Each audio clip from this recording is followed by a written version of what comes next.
Di ruang sederhana kau berdiri, tak hanya mengajar, tapi menuntun hati. Dengan sabar kau lukis masa depan pada kanvas jiwa yang masih polos dan rapuh. Langkahmu ringan, hatimu lapang. Walau lelah, sering tak kau utarakan. Kau tetap tersenyum, meski kadang sendiri, mendoakan dalam diam agar kami menjadi berarti. Engkau menyalakan cahaya tanpa meminta dipandang, menerangi jeda-jeda gelap dalam setiap perjalanan. Ilmu yang kau berikan bukan hanya rangkaian kata, tapi keteguhan, ketulusan, juga cinta guru. Engkau mungkin tak selalu ingat, namun setiap keberhasilan kami ada jejak kesabaranmu yang tak pernah terucap. Terima kasih telah menjadi pelita saat langkah kami masih mencari arah. Semoga setiap doa yang kau bisikan kembali menjadi cahaya di akhir lelahmu.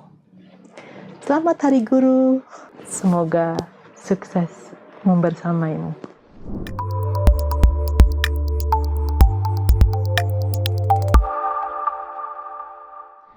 Halo Tribuners, jumpa lagi bersama saya Sartika Harun dalam program Adikarya Parlemen. Tribuners, program Adikarya Parlemen kembali hadir dan tentunya kita akan membahas topik yang cukup menarik terkait Hari Guru. Dan diketahui bersama Tribuners, Hari Guru diperingati setiap tanggal 25 November yang kita kenal dengan nama Hari Guru Nasional. Dan berbicara mengenai Hari Guru, Tribuners, peran guru ini tidak hanya sekedar mengajar, tetapi juga menumbuhkan karakter moral bagi para siswa. Dan untuk membahas soal Hari Guru, sudah hadir bersama narasumber kami, ada Ibu Eli Farida, Komisi 5 DPRD Jawa Barat, fraksi Partai Keadilan Sejahtera. Apa kabar Ibu? Baik, Alhamdulillah. Teteh. Alhamdulillah. Ibu, terima kasih sudah meluangkan waktunya. Sami-sami. Gimana hari ini Ibu? Lancar? Sibuk? Agendanya apa Bu hari ini? Seperti biasanya, mencoba untuk menjalankan semua dengan sebaik-baiknya. Pasti panjang ya Bu hari ini? Panjang sekali. Terima kasih sudah meluangkan waktunya Ibu. Sami-sami. Ibu, tadi dibahas soal Hari Guru, begitu. Apa yang sebenarnya terlintas di benak Ibu saat mendengar kata guru? Yang mungkin Tribuners juga tahu kalau memang guru ini pahlawan tanda jasa Bu, tanpa tanda jasa. Iya. Gimana Bu? Guru pelita penerang dalam gulita, jasamu tiada tara. Rasanya nggak terbayang jika kita tidak ada guru, karena apapun, ya mungkin ketika saya sudah menjadi seorang ibu, nggak akan mungkin pengetahuan yang dibutuhkan oleh anak-anak dari setiap jenjang sampai kemudian mereka selesai, itu sangat membantu. Jadi berterima kasih orang tua pada sosok guru yang telah banyak sekali mengenalkan berbagai hal, ya, pengetahuan tentang kehidupan. Dan itu yang saya juga punya banyak kesan tentang guru gitu ya. Bahkan kadang ya keikhlasan, kesabaran, itu benar-benar terpatri pada sosok seorang guru yang digugu dan ditiru. Karena yang pasti ya Bu, kalau bicara guru, kita bisa ada duduk di hari ini. Betul. Karena peran guru ya Bu? Iya. Karena peran guru. Soal guru Bu, apa yang ingat waktu masa-masa sekolah? Ada momen yang paling menyenangkan gak Bu sama guru? Banyak sekali gitu. Karena guru itu pengganti orang tua. Pada saat di sekolah, ia yang benar-benar membimbing, mendidik, ya, bahkan membina kita.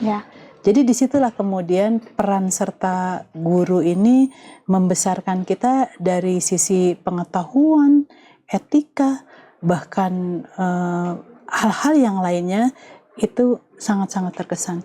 saya dari SD, SMP, SMA banyak sekali kenangan-kenangan manis yang sampai sekarang alhamdulillah masih terus terjalin. Ya. Jadi saya juga ingat lagi nih, waduh, saya kalau sempat nanti di Majalengka, Iya. mungkin saya kalau sempat akan berkunjung, minimal mungkin saya hello dan yang lain-lainnya sebagai tanda terima kasih Ibu Guru ya. Jadi dan beliau juga masih aktif lagi di medsos. Jadi seringkali kita komunikasi dan Silaturahmi yang ya, Bu? lain-lain, silaturahmi seperti itu. Ada guru favorit nggak, Bu, waktu SD mungkin? Ya, itu tadi kehadiran guru ketika mampu menjadi teman saat curhat-curhat ini memang perlu disampaikan.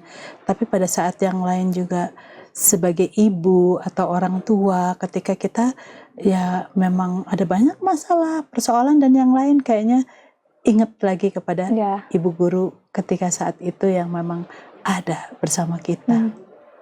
Jadi peran guru bukan hanya mengajar di kelas ya, Bu, tapi Betul. mengajarkan nilai-nilai kehidupan ya, Bu. Iya.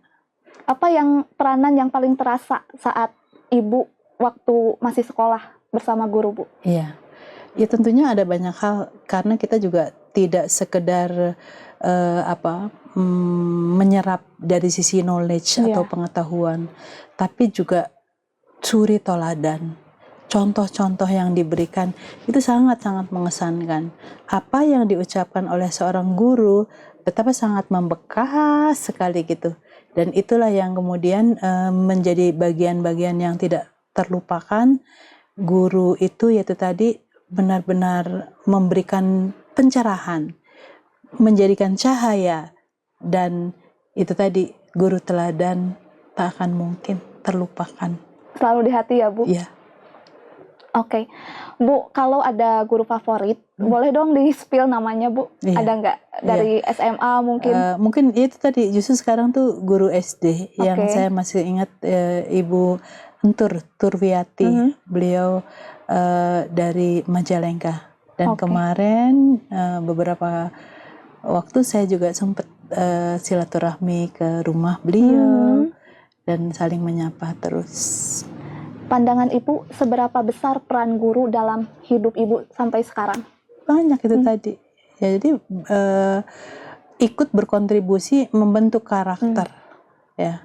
Yang kita ketika guru itu teladan tadi memberikan contoh-contoh dari sisi kepandaian atau keilmuan yang membuat kita, kan banyak tuh, aku juga pengen jadi guru nanti gitu kan. Kedua lagi contoh dalam hal ibadah yang selalu mengingatkan, dan tambah lagi ketika mengajarkan tentang karakter, nilai-nilai moral. Nah itu yang sangat menghunjam. Jadi sampai kapanpun guru tidak pernah lepas dari memori kita karena telah mengisi ruang-ruang kehidupan. Oke. Ibu ada tidak di keluarga Ibu yang memang juga berprofesi sebagai guru? Ada kakak, ya memang ayah juga dulu pendidik juga ya, Bu? mendidik seorang guru. Jadi sampai sekarang pun juga mungkin darah guru itu ya memang mengalir pada anak-anaknya, sekaligus juga menjadi satu cita-cita.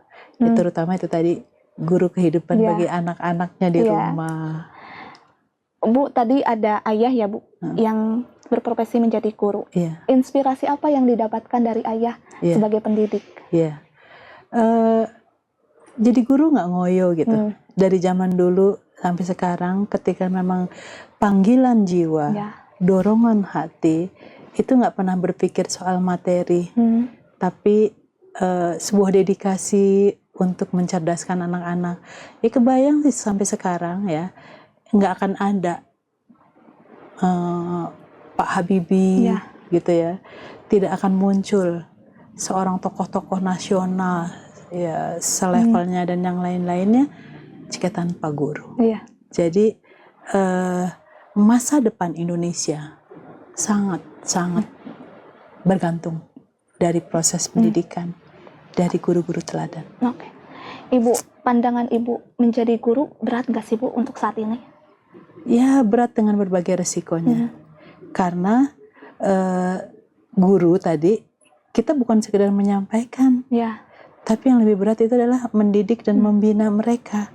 Maka tanggung jawab itulah yang kemudian kita memikirkan bagaimana materi ini sampai gitu ya, bukan sekedar pokoknya tanggung jawab saya lepas ketika kemudian saya sudah mengajarkan, tidak, tapi akan memantau terus sampai kemudian sisi akhir dari sebuah proses pembelajaran kan perubahan tingkah laku. Gitu. Nah, adakah side effect-nya gitu kan, dampak-dampak positif yang dirasakan. Nah, itu tadi. Jadi tanggung jawabnya memang ya lumayan berat, meskipun effortnya begitu tinggi, berat gitu. Kan juga nggak sesuai juga dengan apa yang didapatkan. Kalau bukan karena cinta, kalau bukan karena pengabdian, kalau bukan karena panggilan, rasanya naif. Ya. Peran guru bukan hanya mengajar di kelas, tapi juga agen perubahan untuk karakter siswa. Itu yang paling penting ya, Bu? Iya. Oke. Ibu, soal ini, Bu, soal adanya guru dilaporkan, kasus-kasus karena dinilai tidak melakukan kekerasan, itu bagaimana, Bu? Iya. Ya kalau kita mau mencoba mengambil hikmah ya sesungguhnya sekarang itu media juga tidak adil, tidak bijak. Kalau kemudian ia terlanjur viral dan kemudian rame di media sosial, mungkin kalau kita bicara dari hati ke hati, kita harus merunut dong kronologisnya itu seperti apa dan seterusnya. Dan itu adalah sebuah pelanggaran yang memang sesungguhnya tujuan ibu guru ini adalah sebuah kebaikan untuk masa depan, apalagi melanggar satu aturan etika yang berlaku pada saat itu gitu. Bisa jadi peringatan pertama, kedua, ketiga dan seterusnya tidak diindahkan hingga kemudian terjadilah hal-hal yang ketika pertama, kedua, kemudian keluarnya kalimat yang akhirnya yang tidak kita inginkan dengan adegan atau tindakan seperti itu. Bu, soal apakah bisa disimpulkan juga istilah setrap sekarang nggak berpengaruh untuk siswa gitu? Kan dulu dihukum gitu. Dan hukumnya wajar dan memberikan efek jera ya Bu biasanya ke siswa. Tapi sekarang rasa-rasanya siswa abai Ibu dan tidak memperdulikan guru. Gimana nih Bu?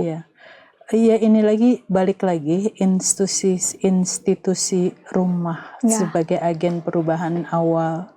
Itu harusnya kan mulai dari rumah. Jadi anak-anak pun juga adanya satu rangkaian dari rumah ke sekolah, ini mata rantainya nggak boleh putus gitu. Maka saya sepakat kalau di sekolah-sekolah swasta tuh adanya satu jalinan kerjasama bahwa ini nggak menyerahkan semua loh ke sekolah gitu kan. Jadi adanya jalinan kalau ada apa-apa tolong saling membantu ketika menginformasikan ada terjadi apa-apa dan seterusnya. Hingga yaitu tadi nggak akan terjadi satu hukuman yang berat. Kita memang juga nggak mentolerir ya kalau yang kayak dulu yang pakai pukulan, meskipun kita juga zaman dulu merasakan hal seperti itu, tapi efeknya kan gitu, karena dalam psikologi itu ada model tipe anak yang kayak pasir, ada juga yang seperti tanah liat, ada juga yang seperti air. Ada anak yang model seperti air, dia dimarahin sedahsyat apapun, dia nggak berbekas ya, seperti pasir di lautan gitu. Begitu kena air, udah lewat gitu kan. Tapi bayangkan seperti di tanah liat, yang kedua seperti tanah liat ya. Jadi kemudian kalau yang tanah liat, itu membekas traumanya. Dan ya kadang-kadang ada juga sih, saya juga punya pengalaman yang nggak lepas dulu, guru yang sangat galak gitu ya, ketika kemudian mau mendisiplinkan anak yang di belakang saya yang kena, kemudian saya, itu juga traumanya cukup membekas gitu. Dan ya sekarang ketika kemudian strap itu tetap dilakukan tapi dengan metode cara-cara yang lebih manusiawi hingga tidak menimbulkan efek yang dampak trauma dan seterusnya. Oke. Karena kemarin Bu sempat Dede Mulyadi soal hukuman untuk siswa dikeluarkan gak boleh ada kekerasan tapi anaknya dihukum membersihkan toilet gitu-gitu Bu. Itu berarti jadi solusi ya Bu untuk anak-anak yang ya dicap nakal lah gitu Bu. Ya bisa kalau memang mau seperti itu, membersihkan halaman gitu kan dan yang lain, sekaligus juga diedukasi. Jadi kadang-kadang kan ada juga tidak diiringi, kenapa kamu dihukum ini, kenapa. Jadi ada sesuatu hal yang dari awal sampai akhir itu output dan outcome-nya benar-benar dirasakan, oh ya, aku berjanji nggak akan begini-gini lagi setelah itu tadi gitu kan, setelah melakukan pelanggaran, dengan harapan ada efek jerak seperti itu gitu. Jadi nggak ada muncul dendam gitu loh, yang kalau mamanya mengesankan. Semuanya ibu sayang sama kamu, cuman ini menjadi aturan dan kesepakatan kita ya. Jadi kita juga harus mengikuti satu pola yang sudah di MOU kan, disepakati kerjasamanya demi kebaikan kita semua gitu. Ibu, saya sempat lihat di media sosial gitu. Sebenarnya ini bukan, memang ini ada beritanya, tapi ini jadi bukan bahan konten, jadi refleksi sih Bu gitu. Ketika ada guru dilaporkan, kemudian akhirnya karena si gurunya takut dilaporkan, akhirnya abai, mau anaknya berantem, mau anaknya ngerokok, jadinya guru pun kayak kelihatan lurus-lurus saja, padahal karena takut dilaporkan begitu. Sebenarnya apa yang terjadi dengan siswa sekarang sih Bu? Karena tidak ada takut ke guru gitu Bu. Itu tadi ya, pertama nilai-nilai moral ini memang sudah mulai terkikis ya. Belum lagi etika yang didapatkan dari rumah juga mulai berkurang gitu kan. Nah itu kan idealnya memang ketika dia berhadapan dengan guru, itu ibu kamu, ayah kamu gitu kan. Jadi ya nurutlah gitu kan. Dan selama pada batas-batas yang tidak sampai mencederai, melukai dan yang lain gitu. Itu suatu hal yang wajar tentunya. Nah, hingga kalau seperti ini kasusnya, ya apa jadinya gitu ke depan gitu. Anak-anak nggak punya patokan hingga kemudian mohon maaf ya, loss seperti itu gitu. Nah, hingga kita tidak punya nilai-nilai etika. Maka ini harus dievaluasi, kita cermati lagi, bahkan juga jika memungkinkan kita bikin kajian gitu, karena ini anak-anak masa depan, mereka adalah calon-calon pemimpin, mereka harus belajar banyak dari sekarang agar mereka juga siap menghadapi satu tantangan ke depan. Ibu, sebenarnya guru harus mendidik seperti apa sih agar memang kemudian bisa diterima oleh siswa? Harus seperti apa guru dalam mendidik Bu? Ya agaknya di era sekarang guru tuh ya mohon tanda petik sempurna gitu ya. Nah, dari sisi kemampuan knowledge, keilmuan, tapi juga harus pandai menggunakan metode-metode yang tepat bagi anak-anak gitu kan. Gitu. Kalau saja guru yang kemudian udah pas dengan anak-anak, itu akan asik banget gitu ya, karena mereka tuh respect yang tidak dipaksa, penghormatan yang mengalir gitu, karena sisi konsistensi dan kemudian juga guru yang tarik ulur tentunya, nggak saklek ketika menetapkan satu aturan dan yang lain-lainnya. Nah di situ, jadi dari pembekalan seorang guru ini harus di-upgrade dan dia terus gitu kemampuan. Ya istilahnya saya dulu juga kan dari ini ya, lulusan keguruan gitu, itu bagaimana menguasai kelas itu kan ada tuh teorinya gitu kan, pengelolaan kelas. Kita harus bisa ketika anak-anak bikin gaduh, bahkan kalau dalam magang waktu itu proses mau lulus gitu, dibikin heboh gitu kan. Tapi gimana kita caranya untuk mencairkan, menenangkan dan yang lain-lainnya. Itu dari sisi ini ya, kadang-kadang kan istilahnya dalam satu kelas selalu aja ada anak yang caper gitu. Gitu yang mau mencari perhatian dengan ulah-ulahnya dan seterusnya. Nah itu yang kemudian bekalan yang lainnya juga secara mental ya kita harus banyak istighfar, katakanlah bekalan yang dari dalam diri kita, mohon kekuatan sama Allah gitu kan, mohon kepada Tuhan agar saya diberikan kekuatan lahir batin untuk bisa menjalankan semuanya dengan bijak dan arif hingga tidak menimbulkan hal-hal yang negatif pada anak-anak gitu.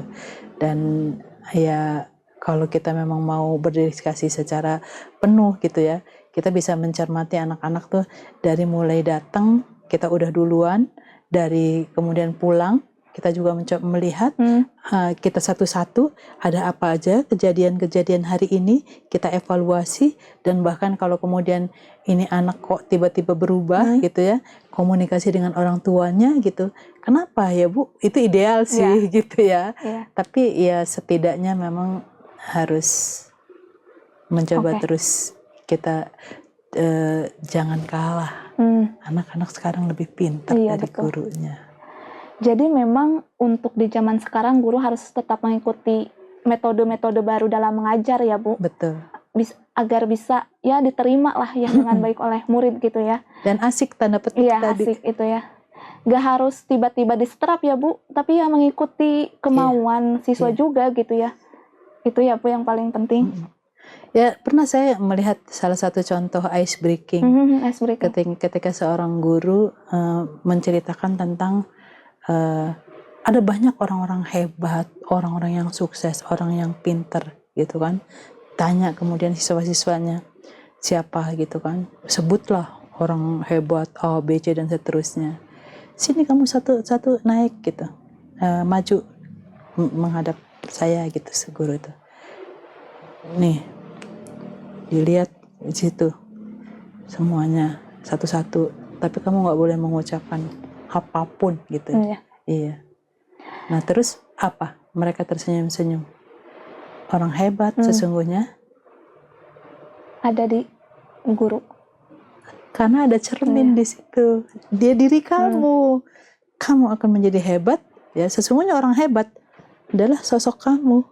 Dari cermin yang tadi diperlihatkan seperti itu. Nah ini kan menjadi satu modal bahwa menjadi guru ya memang harus memberikan juga yakin kepada anak-anak, kalian punya potensi, kalian punya modal, kalian bisa gitu. Berarti guru juga harus memberikan motivasi ya Bu. Itu di tengah gelombang seperti sekarang ini.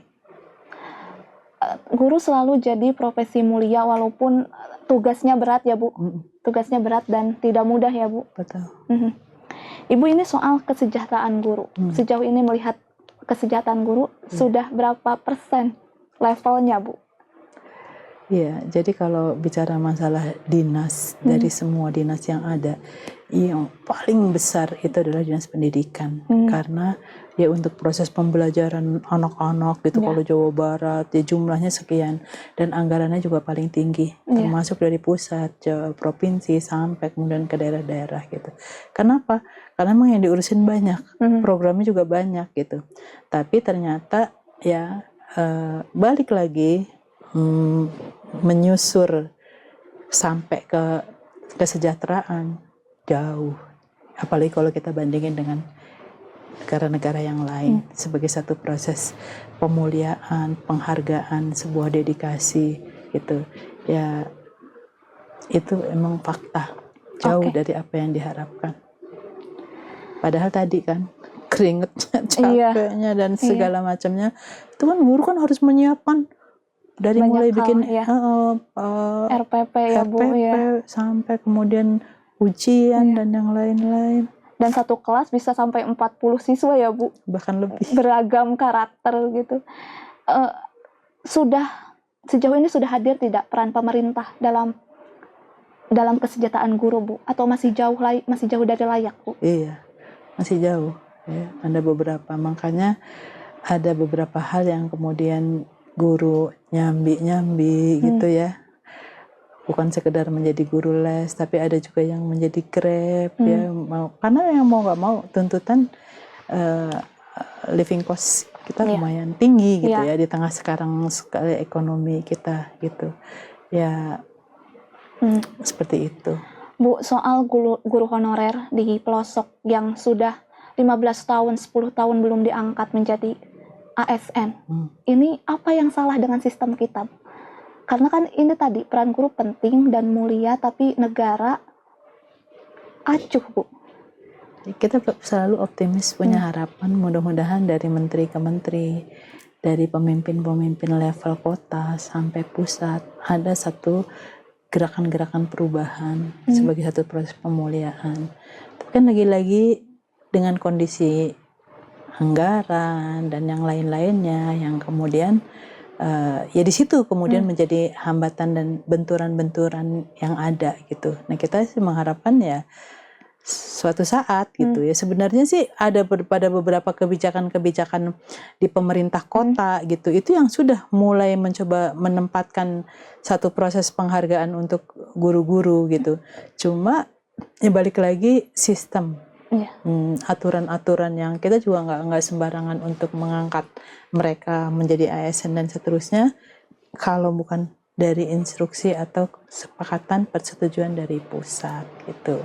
Nah jadi ya sementara kebutuhan guru sangat banyak. Kita belum bicara masalah inklusi loh. Itu kan kita juga ketika menerapkan sekolah ini inklusi dengan anak-anak spesial, itu kan idealnya guru-gurunya juga harus guru-guru inklusi yang paham tentang psikologi dan yang lain-lainnya gitu. Nah itu juga. Ibu ada tidak upaya mungkin dari teman-teman di DPRD begitu soal guru honorer yang dedikasinya sudah lama, puluhan tahun, tapi gajinya masih jauh di bawah standar, Bu. 300.000, 100.000, kemudian living cost tadi yang biaya hidup sampai yang 100.000, ya. Ada upaya yang bisa mungkin dari teman-teman DPR untuk memberikan hak yang layak untuk guru, Bu? Iya, kami terus mengupayakan. Jadi pada beberapa masalah-masalah yang ada kita nampung karena secara legislasi kan kita juga pertama dari sisi peraturan yang kita buat untuk menjadi payung hukum. Kedua, kita juga mencoba proses anggaran masuk di sana sampai kepada proses pengawasan. Nah, ini yang sudah dilakukan pada beberapa kasus. Kami berjenjang tentunya menampung dari permasalahan-permasalahan yang ada dari yang kota, kabupaten yang ada.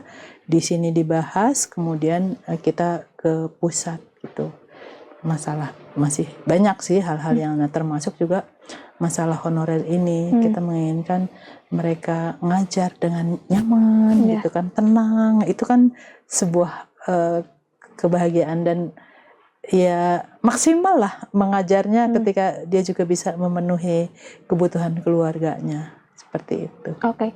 Jadi diupayakan selalu ya Bu soal guru honorer. Oke. Ibu untuk karena ini Hari Guru Nasional, Bu, ada harapan tidak untuk Hari Guru Nasional ke depannya? Harapannya seperti apa, Bu, untuk para guru?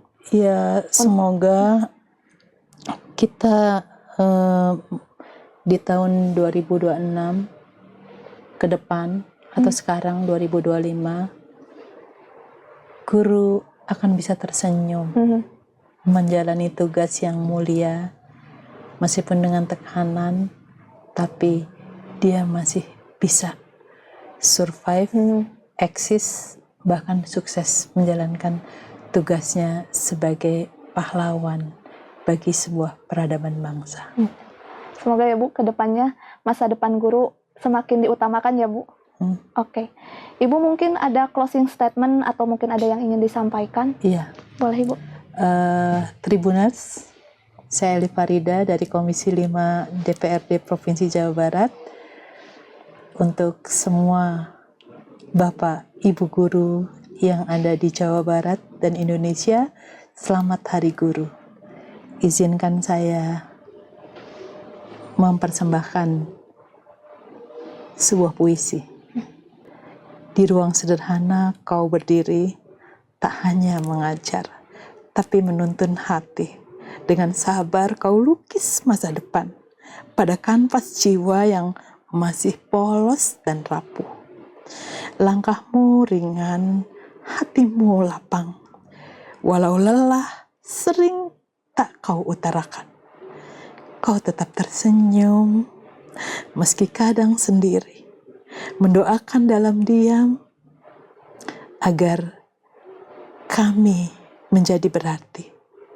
Engkau menyalakan cahaya tanpa meminta dipandang, menerangi jeda-jeda gelap dalam setiap perjalanan. Ilmu yang kau berikan bukan hanya rangkaian kata, tapi keteguhan, ketulusan, juga cinta guru. Engkau mungkin tak selalu ingat, namun setiap keberhasilan kami ada jejak kesabaran-Mu yang tak pernah terucap. Terima kasih telah menjadi pelita saat langkah kami masih mencari arah.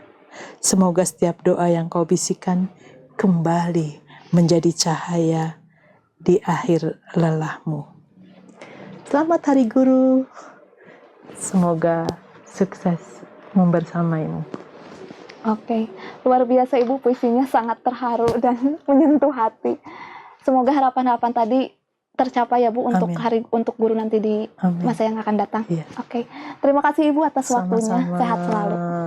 Mbak Sartika. Tribuners, berikut tadi bincang-bincang saya bersama Ibu Eli, DPRD Komisi 5 DPRD Jawa Barat. Saya Sartika Harun pamit. Terima kasih atas kebersamaan Anda. Sampai jumpa.